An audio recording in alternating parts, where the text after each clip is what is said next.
Alright guys, welcome to the channel. Today I'm going to show you how I achieve shots just like this one. Specifically, how did I light that background to get that purple color. We're going to go through the entire lighting setup at the beginning, and then right after that we'll do some behind the scenes where you can actually see us shooting in studio with the model Nora, and then following that I'll do the entire edit, how I edited to sort of improve and saturate that color on the background in Evoto AI. So stick around for that. Check the timestamps if you want to skip around. Give it a like, give it a subscribe if you like this kind of content. It really does help the video to get seen. Let's go. All right guys, welcome to the channel. Today I'm going to show you how I got shots just like these using this 3-light setup. So the operative light that's setting that background, that's illuminating the background with the purple, is this Westcott FJ250, which I have back here. I've got it on this little shorty stand. I'll link these in the description, okay? But this is a little short stand that I've got it. And then on the 250, I've got the little gels that you can buy that come with the FJ series, the Westcott series lights. So I like these a lot. I don't have to mess with the cellophane type gels and tape them on and be doing all that. We'll come right up here like this. They're just these little rubber gels, and they just slip onto the light just like this, and you're good, okay? So pretty cool. So what I'll do is I'll take this and I'll put it on this little shorty stand, and I'll put it back here, and then the model hopefully will stay positioned in front of the light and we hide it, right? Now we might have to do some Photoshop style editing in case she moves to the side and we see the legs or we see part of the light. That's what happens. Alternatively, you could boom this light above and aim it downward onto the backdrop as well. But this is flashing purple color onto the backdrop, okay? Boom it above, or I've seen some people put it off to the side over here and hit the backdrop from the side. I haven't had as much luck getting an even gradient of light doing it off to the side like that. I much prefer it either directly in the center or boomed above, okay? Then this will be an edge light over here. It'll provide some edge light on the arms and also on the model's hair, okay? It is gridded. Why? Because I don't want this light spilling at all over here, and it will sort of dilute the purple color on the backdrop. Same with the primary light here. This is a Westcott FJ400 version 2. I've switched to all Westcott, and I'll have another video about that, why I did that. But I've switched to all Westcott lighting. I do have a glow, I believe this is a 48-inch softbox, and I do have it gridded as well. Why? Because you've got, again, you've got white light coming from these, and if this white light is pointed this way and it hits the backdrop and mixes with this purple light, you're not going to see as much purple. The purple will be desaturated because you've got the white light hitting it. So we use the grid to focus the light, and then we could also feather, you know, the softbox away from the backdrop. We could move the model further away from the backdrop and feather it versus using a grid, or both if we wanted to. You just want to minimize these white lights desaturating the purple light on the backdrop, okay? So let's get on with the behind the scenes, and then after the behind the scenes I'll show you how we edited these in Evoto AI. Let's go. I want to see just how this purple's looking before we throw these in here, and then we'll get to shooting.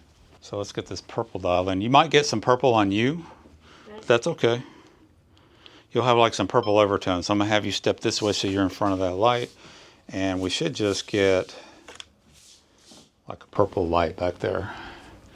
So we'll have a little purple glow back there. It looks kind of bluish to me on the screen, but so then we're going to turn on this one, and I wanted to see just what this one looks like. Okay, with that one. So we'll have you right there. So we'll have just the backlight and this light on now. And so we have a little bit of edge light on your shoulder right there, right? It's pretty good. So now we'll turn this one on.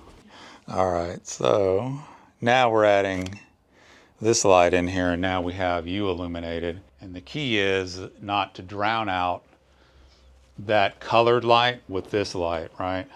So F7 on the camera, and we'll have a half step this way for me. There you go, just like that. Or how are you with the mirror? Can you see okay? Yeah. Okay. Good. Fire. And then bring that back shoulder around towards me just a little bit. There you go.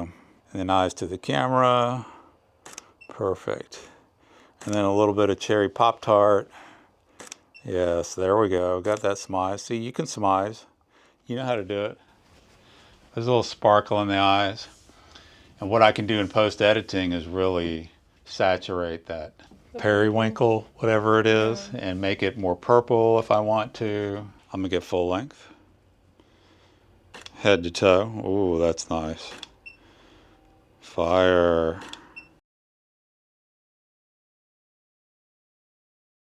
Now start turning the shoulder away from me a little bit, just like that. Yep.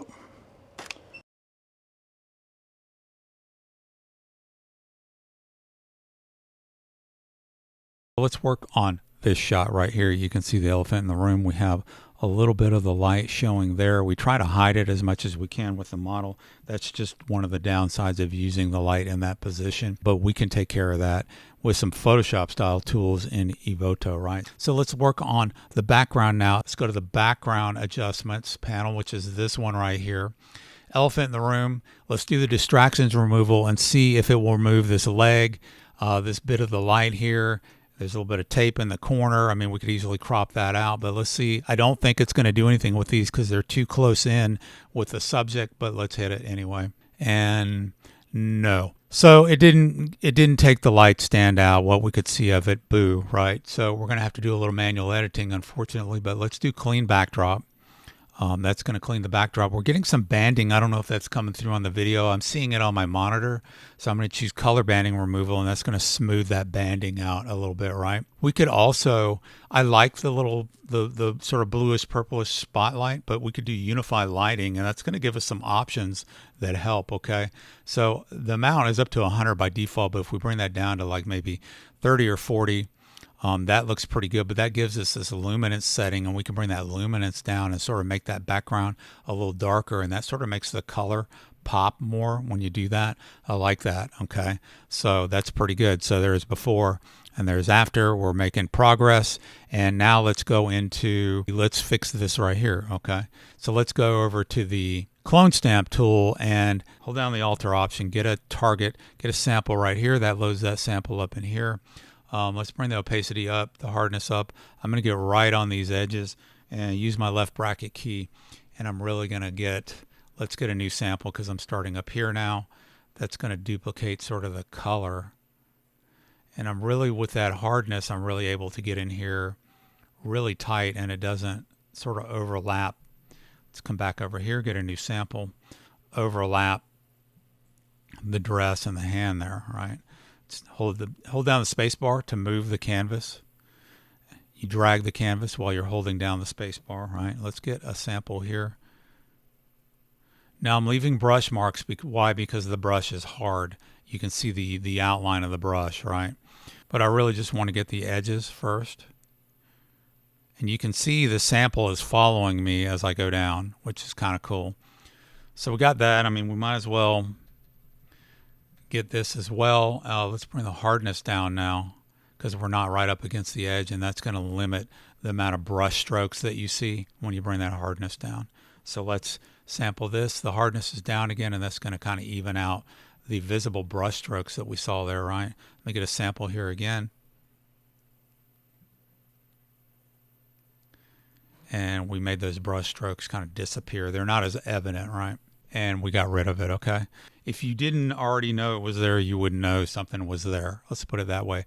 Very good. So I'm going to hit OK, and that's going to commit that change, and we're good now. So what else could we do here? She liked it more. This is sort of a, I don't know, it's like a bluish purple. I mean, we could go in and create a background mask if we wanted to and adjust the color tones. There's there's always a couple different ways to do things, just like we used to do in Photoshop. There was always 4 or 5 ways to do the same thing. So while we're in the backdrop panel, I want to show you something. Let's do backdrop changer. If I wanted to subtly change this backdrop, I could come over here and maybe pick a backdrop color, and maybe I wanted this purple, right? So immediately it looks, you know, crazy, but let's set the fill mode, actually the blend mode, sorry, to color. and it overlaps this nice purple color over what we had before, and it actually fills in the background a little bit with some really nice color. You could adjust the opacity right here, bring it down if you want, not as much. You felt like it was too much, but that looks really good. I'm happy with that. I mean, I'm thrilled with that actually. So that's one way to really sort of stretch that light out. If I got too much of a spotlight on my color light on the background, that's really neat. All right, so the other thing we can do is create a background mask right here. And we'll choose create mask and choose entire background, create mask. Okay, let's go in and let's do the curve, say red, right, on the background. Make sure you got red chosen. We can boost the red up, and just like that, boom, we've got, it's more of a purpley color, right? If, you could boost multiple colors, by the way. You can boost the red up. If I wanted to boost the blue up a little bit, I could. See that? And so we can boost both of them. If you didn't want to do curves, let's undo the curves. You could go to temp. You could adjust the temp if you want the background warmer like that. You could do that. That's another way to adjust the color of the background. Looks really good. If you didn't want to do the white balance, anywhere where there's color, you can come in here and do this. Okay. If we wanted to do HSL as well, selective color and color grading are new as of beta 7, I think. So I'm not going to go into those yet. It may be out by the time this video comes out. But so, this is always a real cool trick that people don't really think about, is using white balance in a background mask to change the color slightly, to tone the color of things, like especially your background. That's kind of a cool color there too. So I think some of these others, maybe I made the background, like this one, I made the background pop a little bit different color. But once you get what you want, you can hit Control C, which will just copy this, and you can select what all you want to copy and save it, and you can just paste it to selected images, or I can hold down my source image and then hold down shift and select all the way to the right and select all of these and just hit sync down here at the bottom. And what it's going to do then is just sync everything I did in this one image to all the rest of them. That's what gives Evoto a leg up on products like, say, in particular Photoshop. You can do a lot of this stuff in Photoshop, but you can't then just hit a button and sync it all to 100 images and go get a drink and come back and they're done, right? So that's the power of Evoto. All right, guys, give it a like, give it a subscribe. Leave a comment if you have a question about an Evoto AI question or how to edit or anything else. I really love to hear from you, and I do try to respond to all the comments. You guys have a great one.